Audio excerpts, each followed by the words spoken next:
नमस्कार, India news के Facebook live में आपका स्वागत है।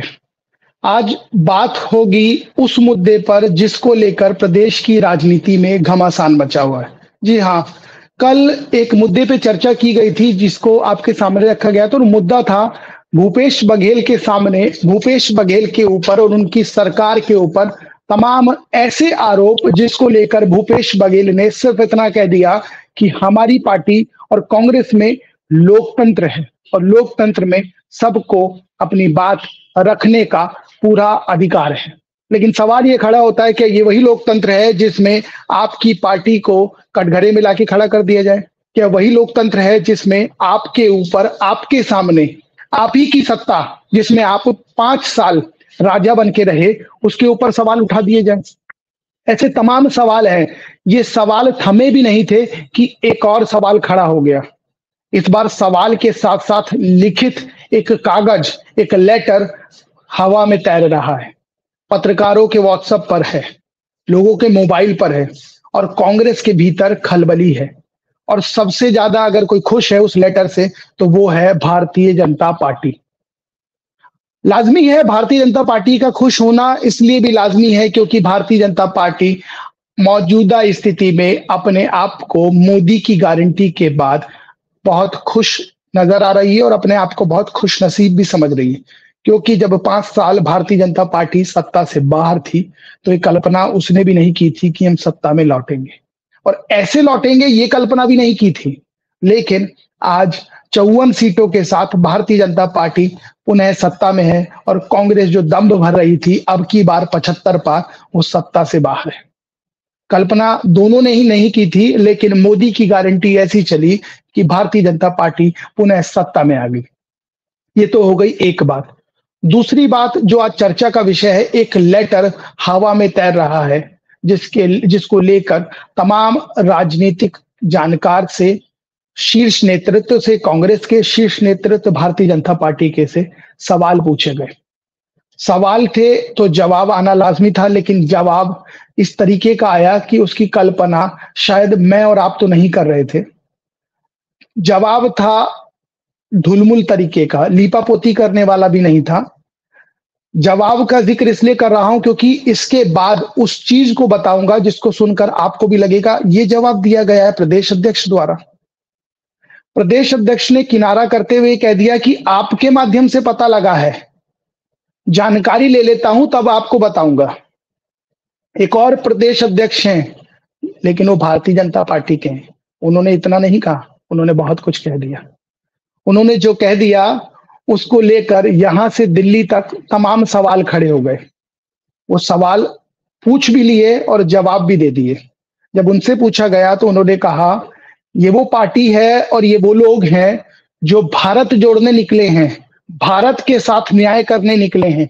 लेकिन पहले आप अपनी पार्टी के साथ तो न्याय कर लीजिए, लेकिन आप अपनी पार्टी को तो जोड़ लीजिए। अब विस्तार से उस चीज को आपको बताता हूं, उस बात को आपको बताता हूं जिसको लेकर ये पूरा बवंडर मचा है। कल देर रात भूपेश बघेल के ऊपर तमाम आरोप थे, वो सिलसिला थमा ही नहीं था। आज एक पत्र तैर रहा है हवा में जो कांग्रेस के तत्कालीन संगठन में काम करने वाले एक व्यक्ति ने जारी किया है। वो पत्र कमोवेश तमाम पत्रकारों के मोबाइल के व्हाट्सएप पर भी है और हवा में भी है। उसमें साफ उल्लेख किया गया और 2 बड़ी हस्तियों का जिक्र है। छत्तीसगढ़ की 2 बड़ी हस्तियों का जिक्र है, जो एक तो अभी भी पद में है और एक मुख्यमंत्री भूपेश बघेल जो पूर्व हो गए हैं, उनके साथ 5 साल कदम ताल करते हुए चल रहे थे। हालांकि वे जेल भी गए थे। विनोद वर्मा, राजनीतिक सलाहकार, उनका जिक्र है। पैसे का आरोप है, थोड़े मोड़े पैसे का आरोप नहीं है। 6.25 करोड़ रुपए के लेन देन का या कह लीजिए गड़बड़ी का आरोप है। और दूसरा जो आरोपी बनाया गया है या बताया गया है या उल्लेख किया गया है वो है कांग्रेस के कोषाध्यक्ष राम गोपाल अग्रवाल। जी हाँ, ये वही राम गोपाल अग्रवाल हैं जिनकी चर्चा ईडी भी लगातार कर रही थी, जिनके घर छापेमार कार्रवाई हुई, घर पे नहीं मिले और तमाम चीजें, ये कह दिया गया कि गायब हो गए और तमाम सारी चीजें, बहुत लंबी फेहरिस्त है उनसे जुड़ी हुई। तो ये 2 नाम हैं। अब इन दो नामों के बीच में तमाम ऐसी चीजें घट गई और तमाम ऐसी चीजें हो गई कि प्रदेश की राजनीति में भूचाल आ गया। जी हाँ, 5 करोड़ 86 लाख रुपए के आसपास का आरोप लगाया गया है कि बिना परमिशन के तत्कालीन प्रदेश अध्यक्ष मोहन मरकाम की बिना परमिशन के 5 करोड़ 46 लाख रुपए विनोद वर्मा के बेटे की किसी कंपनी को सो एंड सो को पैसा दे दिया गया किसी काम की एवज में। काम क्या था किसी की जानकारी में नहीं है, काम क्या होना था ये भी जानकारी में नहीं है, उस पत्र में इसका भी उल्लेख नहीं है। और सबसे महत्वपूर्ण बात यह है कि आरोप राम गोपाल अग्रवाल पर भी लगाया गया।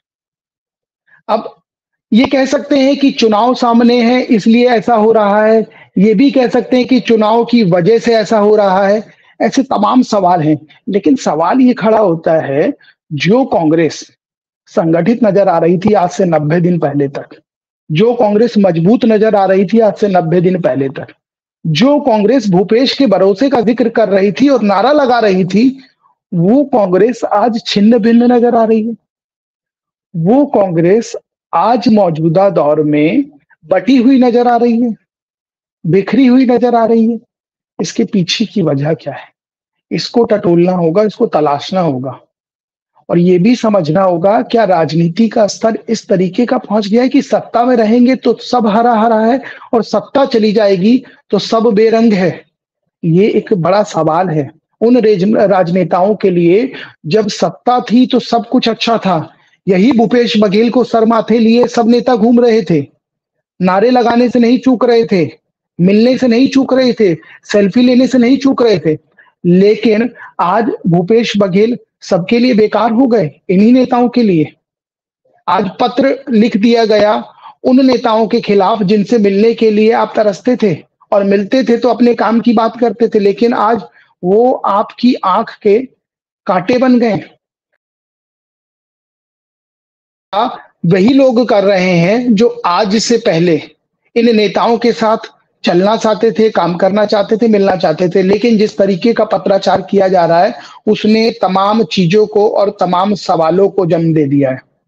और सबसे महत्वपूर्ण बात यह है कि जिस तरह की चर्चा, आपको उस पत्र के जो अक्षर हैं या 6 अक्षर वो भी बता दूं, क्योंकि सबसे महत्वपूर्ण बात यह है कि इस तरीके का पत्र आना अपने आप में इस चीज की ओर इशारा करता है कि कांग्रेस में मौजूदा स्थिति में तो सब कुछ ठीक नहीं है।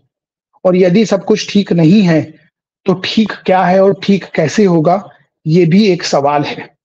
और इस सवाल का जवाब कांग्रेस को खोजना पड़ेगा, क्योंकि कांग्रेस ले दे के 15 साल बाद सत्ता में आई, 5 साल सत्ता में रही और ये नजर आ रहा था कि कांग्रेस मजबूत हो गई है, कांग्रेस संगठित हो गई है, लेकिन फिर स्थिति कमोबेश वही नजर आ रही है।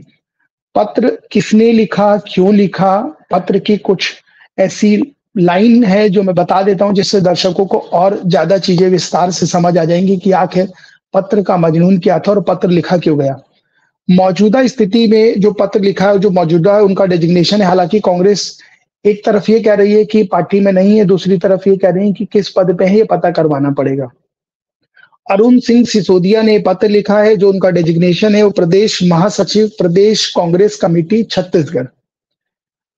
ये पत्र जो एड्रेस किया गया, जिनको लिखा गया है, उनका नाम है दीपक बैद, जो अध्यक्ष हैं प्रदेश कांग्रेस कमेटी के।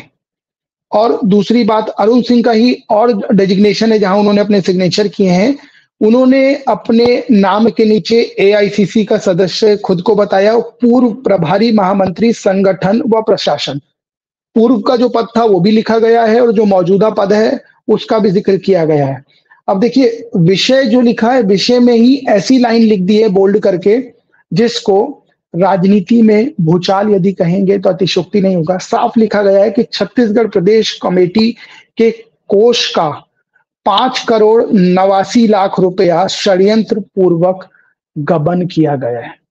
गबन अगर आसान भाषा में समझा जाए तो पैसे को डकार लिया गया है, पैसे की चोरी कर ली गई है, जिसकी जानकारी नहीं दी गई।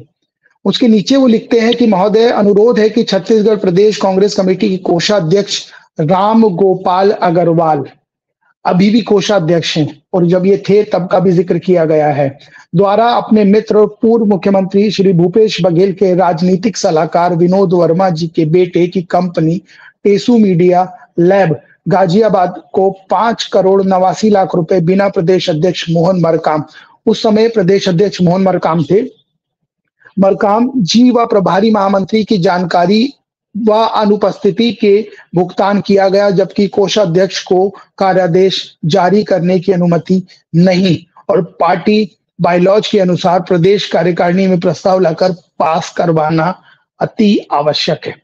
अब सोचिए, उन्होंने नियमों का भी हवाला दे दिया और अपनी बात को भी रख दिया, अपनी बात को भी बता दिया, तो समझा जा सकता है कि किस तरीके से उन्होंने अपनी बात रखी। इसमें एक और व्यक्ति का जिक्र किया गया है जो चुनाव हारने के बाद काफी चर्चाओं में थी, हालांकि फिर उनको यहां से पद से हटा दिया गया। दूसरा नाम है प्रदेश कुमारी शैलजा का। कुमारी शैलजा आपको ज्ञात होगा, छत्तीसगढ़ की प्रभारी थी। उनका जिक्र इस तरीके से किया गया है कि बार बार बैठक में प्रभारी कुमारी शैलजा जी से अनुरोध व मांग करने के बावजूद ब्लॉक अध्यक्ष व जिला अध्यक्ष को 5 से 10 हजार रुपए मासिक संगठन के कार्य करने के लिए नहीं दिया गया, लेकिन अपने परिवार के लोगों को एक कमरे में बैठकर कार्यादेश व गवाह निजी लोगों का भुगतान कर दिया गया। अब आप समझ सकते हैं कि किस तरीके के आरोप हैं, और यदि इस तरीके के आरोप हैं तो इसके पीछे की वजह क्या है, इसको टटोलना होगा और आखिर इन नेताओं ने इस तरीके से करना क्यों शुरू कर दिया। ये तो हो गई आरोप की बात, लेकिन एक सवाल ये खड़ा होता है, जब सत्ता थी तब क्यों नहीं जागे, आज क्यों जाग रहे हैं? आज ये कमियां क्यों दिख रही हैं? क्या सिर्फ सत्ता का मोह था या वाकई पार्टी और संगठन की चिंता थी? ऐसे तमाम सवाल हैं जो कांग्रेस के उन नेताओं के साथ इन पत्र लिखने वालों के ऊपर भी खड़े होते हैं कि जब सत्ता में रहते हो तब याद क्यों नहीं आता कि कुछ गलत हो रहा है, सत्ता जाने के बाद ही क्यों आता है। फिलहाल के लिए इतना ही, तब तक के लिए नमस्कार।